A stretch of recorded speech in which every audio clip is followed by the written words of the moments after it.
Hey everybody, welcome back to the Messy Cook. Today I'm going to make blueberry muffins.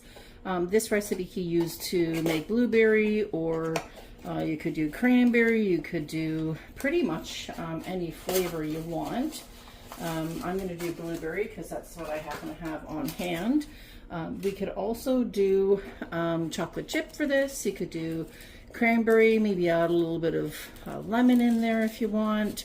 Or pretty much any other thing. So this is kind of a basic vanilla muffin recipe, and then we're just going to add all of our ingredients into it. So what we're going to start off with is we're going to get all of our dry ingredients together and then put our wet ingredients in a separate bowl. So for the dry ingredients, we have 3 cups of flour. We're going to add 1 tablespoon of baking powder. So in the meantime, actually just put your oven on 375 degrees. And I'm just going to measure out, sorry, my baking powder is a little lumpy, it's so hot here. So there we go, 1 tablespoon of baking powder.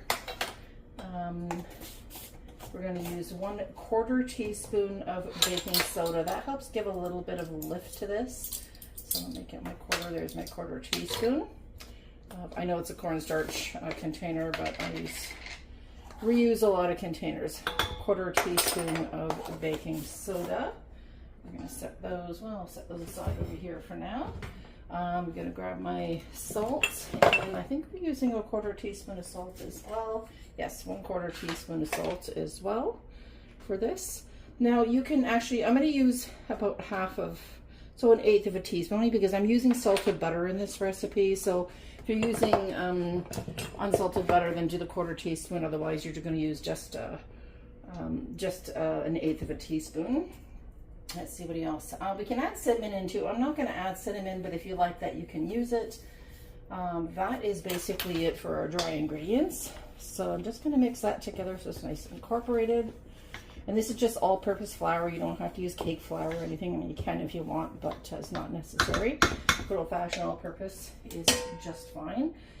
So I'm going to put out, we're going to get our wet ingredients together. Now this is going to use a cup of sugar. I know that's not wet, but we always, whenever you're baking, you generally mix, a little fluff in there. There we go.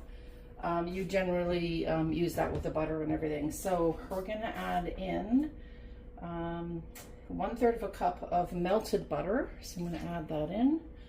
Just going to grab, let me pause this. I'm going to grab a spatula. Oh, no, the spatula is right here. I just make sure I don't want to miss anything. So I'm going to make sure all of that's in there. We also want to add in 1/3 of a cup of sour cream. So I'm going to scoop that out.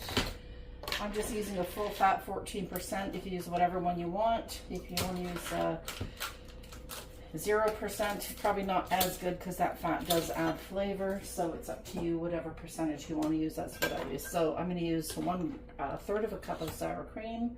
That sour cream is going to help with the flavor as well. So we're going to get that off of there, and we're going to add that 1/3 of a cup of sour cream in there.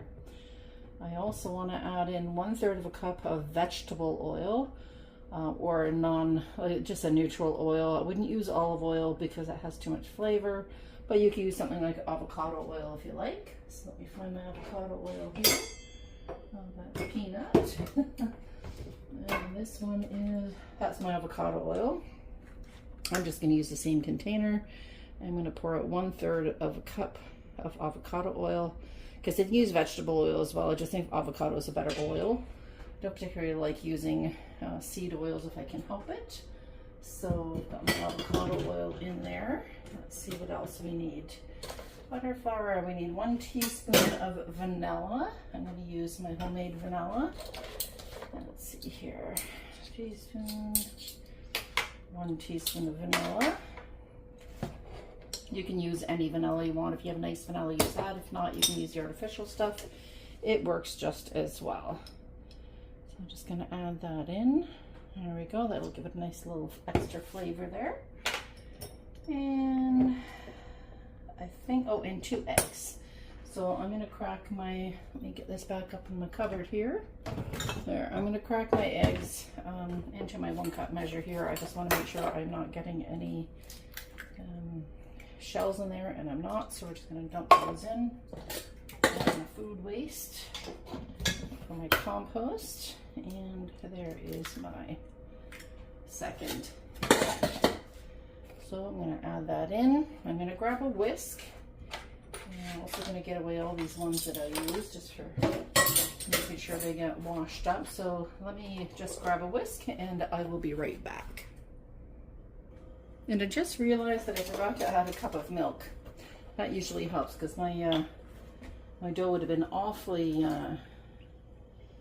I would have been wondering what the heck that was. So 1 cup of milk.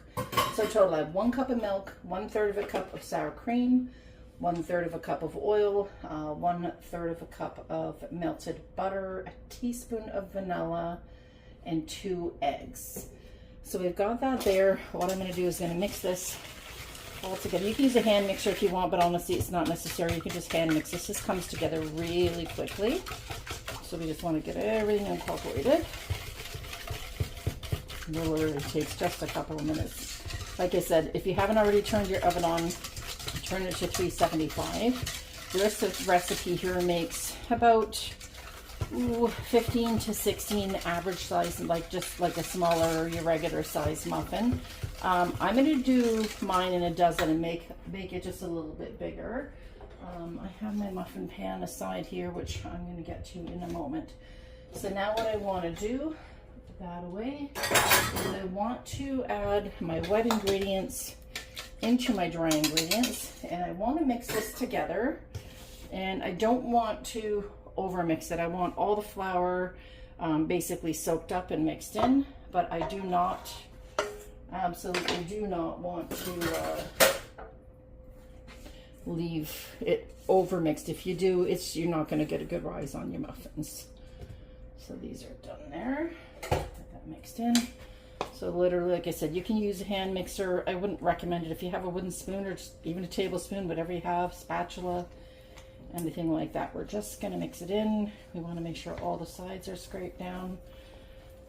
This is going to be a pretty thick batter, so don't be concerned that like, oh no, that's a little bit too much. There we go. We're almost there. Just going to make sure we get the bottom. See, we'll get all those little bits off the bottom, and that's it. Don't worry if you see a couple of lumps or bumps. That's not a big deal. Now I'm making blueberries, so I'm going to add in, I think, 1.5 cups of blueberries. You can do 1.5 to 2 cups, depending on how many you like.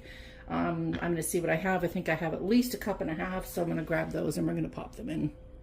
All right, so I've got my blueberries. Now I have fresh blueberries, and you can absolutely, that one's a little soft. You can absolutely use frozen. If you do put them in when they're frozen. You don't want to put them in when they're defrosted, because you're going to end up with a blue muffin, and you don't really want to have that. So I have, let me see here, just about 2 cups. I'm going to put all 2 cups in because I do like lots of blueberries in my muffin, and I'm just going to fold these in. I don't want to go overboard, because if I do, again, we're going to get all that blue through there.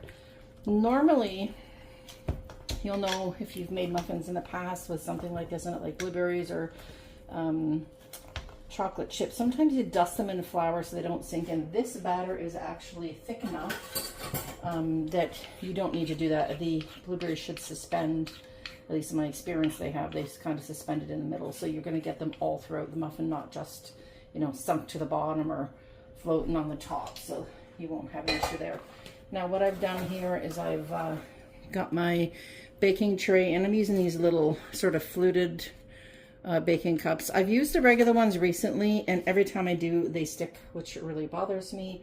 So these will be nice. They should pull off. These look kind of like a bakery style, and I want to use about 1 good scoop in every muffin thing here. So I'm going to do all of these, and we're going to see whatever I have left over. I will top them all off so they get a little bit bigger, because I'd rather a little bit bigger muffin. These going to be for breakfast for work days when it's just time to go to work and you don't really have time to sit down and eat anything, or you can sit and have a coffee on the weekend with it. So I'm going to finish putting these up, and I'll let you know what they look like when I'm all done. Okay, so these are all in, and I'm going to give you a little bit better idea here. So these are about 3/4 of the way full. So they're just a little bit above the edge of the pan inside this muffin tin. So these should puff up pretty nicely. I am going to take a couple of extra blueberries on some of them. They don't look like they have quite as many, you know. Well, maybe I'll just pop one on each of them, just kind of on the top and the middle. And I'll put a couple in that one. A couple extras here. I just want to make them look nice. Make them look pretty. They're always nice when they're presentable, and who doesn't like biting into a beautiful blueberry muffin that has lots of blueberry in it, especially when they're nice fresh ones. So, and one more there, and I think I'll do one more here and one there and one there. I don't know. I guess there's never too many blueberries, so put in as many as you like. So I'm going to pop these into the oven at 375. And they're going to bake for approximately 20 to 25 minutes. I'm going to check them at the 20-minute mark.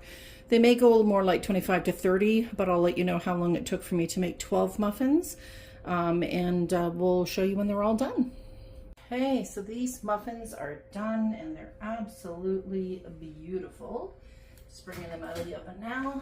They're all juicy, with beautiful, fresh blueberries. There we go. Just don't want to burn myself on that pan. Just gonna close the oven up here and turn everything off. These took exactly 28 minutes, and this made just a dozen muffins here. So I'm gonna bring this a little bit closer and just zoom in here. You can see how lovely these look. Look at those. So I'm gonna let those cool completely, and then when they all cool down, maybe that'll be dessert tonight, and I will cut into one and I'll show you the inside so you can see what they look like. But yeah, thank you so much for joining me. I hope you've enjoyed this video. Like I said, try it out, mix it up a little bit. If you want to make it chocolate, add in some cocoa powder, maybe a third of a cup. Take half the, or a third of a cup flour out and put in a third of a cup of cocoa powder. You can add in some chocolate chips, or you can do them just plain. This is nice to have like sort of a simple base muffin and then just add whatever you like to it. I might try these again down the road and do like a cranberry orange or a cranberry lemon. And yeah, if I do that, I'll definitely post that video. So thanks again for joining me here at The Messy Cook. Don't forget to subscribe. I hope you try this recipe. Be sure to like that video because it certainly does help. And make sure you click that little reminder bell to let you know whenever I post a new video. And I will show you at the end also as well. I will post the recipe for you. Thanks again and have a great day.